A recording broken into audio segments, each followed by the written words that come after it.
वंदे मातरम। मेरे प्रिय मित्र श्यामगिरी, इनके मुद्दा भारत का इस चैनल पर मैं अनिल थत्ते और मेरे विद्वान मित्र विश्लेषक प्राध्यापक दयानंद नयने आप सबका स्वागत करते हैं। दोस्तों, अभी अभी राहुल गांधी की प्रेस कॉन्फ्रेंस हुई जिसमें उसने बहुत माहौल बनाया था कि हम हाइड्रोजन बॉम्ब फोड़ने जा रहे हैं।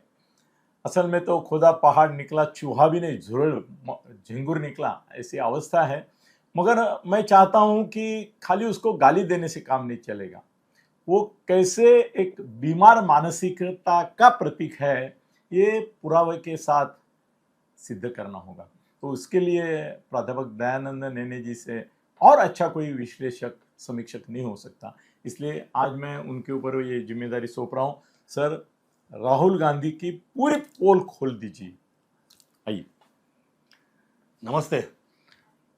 आज सवेरे Rahul Gandhi, leader of opposition, उन्होंने एक प्रेस कॉन्फ्रेंस ली जहां लेने के पहले उन्होंने दावा किया था कि आज मैं एक हाइड्रोजन बम फोड़ने जा रहा हूं।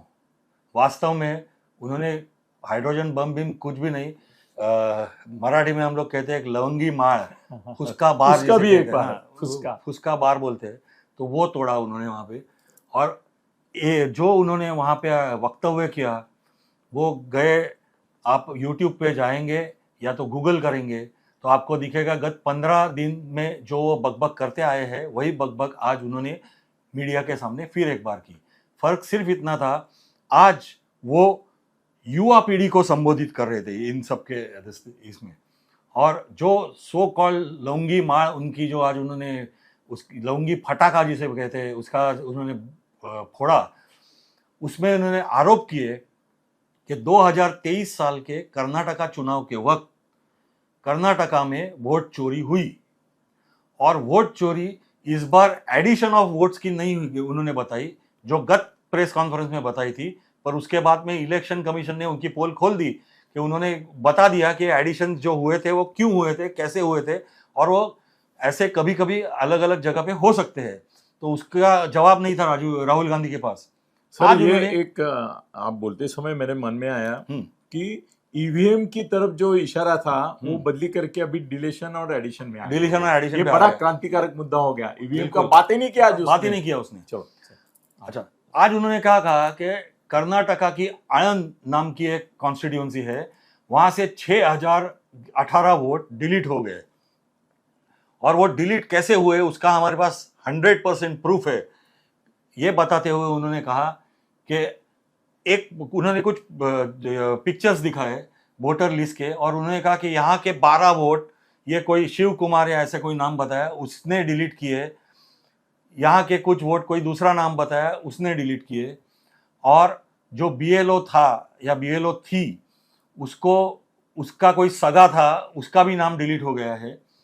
तो इसके लिए उसको डाउट आया और उसने अपने सगे को पूछा ये क्या हुआ, तो सगे ने बोला मैंने तो मेरा नाम डिलीट करने को बताया नहीं। और फिर उसने दावा किया कि ये सारी एक इलेक्शन कमीशन, ज्ञानेश कुमार और सेंट्रल गवर्नमेंट, नाम आज उसने नहीं लिए, पर सेंट्रल गवर्नमेंट बीजेपी गवर्नमेंट की एक सोची समझी साजिश है, और एक central console room, central call centre है जहां से कर्नाटका या जो राज्य में डिलीट करने हैं उसके बाहर के राज्य के फोन आते हैं और ये नाम डिलीट होते हैं। राहुल गांधी को मैं बताना चाहता हूं कि थोड़ा अभ्यास कीजिए जब आप आरोप करते हो उसके पहले। देखो, नाम ऐड करना अभी काफी आसान कर दिया है इलेक्शन कमीशन ने। 6 नंबर का फॉर्म आप ऑनलाइन भर सकते हो, और उसके लिए जो आधार कार्ड, पैन कार्ड और रेशन कार्ड, ये जो डॉक्यूमेंट लगते हैं वो आप प्रूफ कर ये करके आपका नाम ऐड हो जाता है। नाम अगर डिलीट करने हैं तो डिलीट करना इतना आसान नहीं रहता। डिलीट किसके नाम हो सकते हैं? एक, वो आदमी गुजर गया हो तो उसका डेथ सर्टिफिकेट जोड़ना पड़ता है। दूसरा, अगर उसने बताया कि मेरा नाम कहीं दूसरी जगह पे ऑलरेडी है और वापस इसमें आ गया है तो वो डिलीट करो करके वो डिलीट करने के लिए आप गुजारिश कर सकते हैं। तीसरा नाम, अगर वो अंडर एज है। चौथा नाम, अगर वो इंडिया का नागरिक नहीं है, पर इसके लिए आप किसी को आरोप करना पड़ता है कि ये 2 केस में, और वो प्रूव करने पड़ते हैं। और ये जब होता है तो इसके लिए फॉर्म 7 करके एक फॉर्म है वो भर के देना पड़ता है, और जो अप्लाई करता है कि ये नाम डिलीट करो उसका वहां पे सिग्नेचर होता है, उसका विटनेस का सिग्नेचर लेना पड़ता है, और फिर वो एप्लीकेशन वो बीएलओ वेरीफाई करके उसको पर्ची रिसीट देती है। बीएलओ मतलब क्या, जरा लोगों को बताइए। BLO is booth level officer, ये सरकार की तरफ से होता है। हाँ।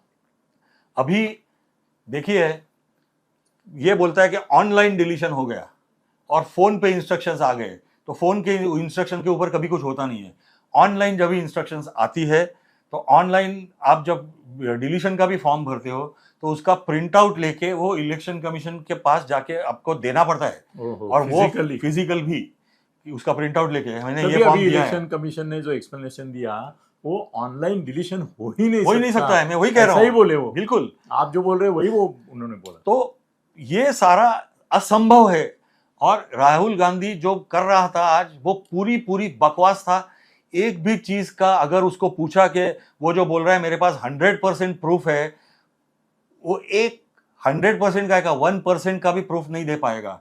और देखो, राहुल गांधी की पर्सनैलिटी आप अगर देखोगे तो राफेल से लेके, जब मोदी जी पहली बार सरकार में आए थे, चौकीदार चोर है बोला, राफेल बोला, और फिर उन्होंने सावरकर जी के ऊपर आरोप प्रत्यारोप किए, फिर ईवीएम के ऊपर दोषारोप किए, एक भी जगह पे वो प्रूव नहीं कर पाए।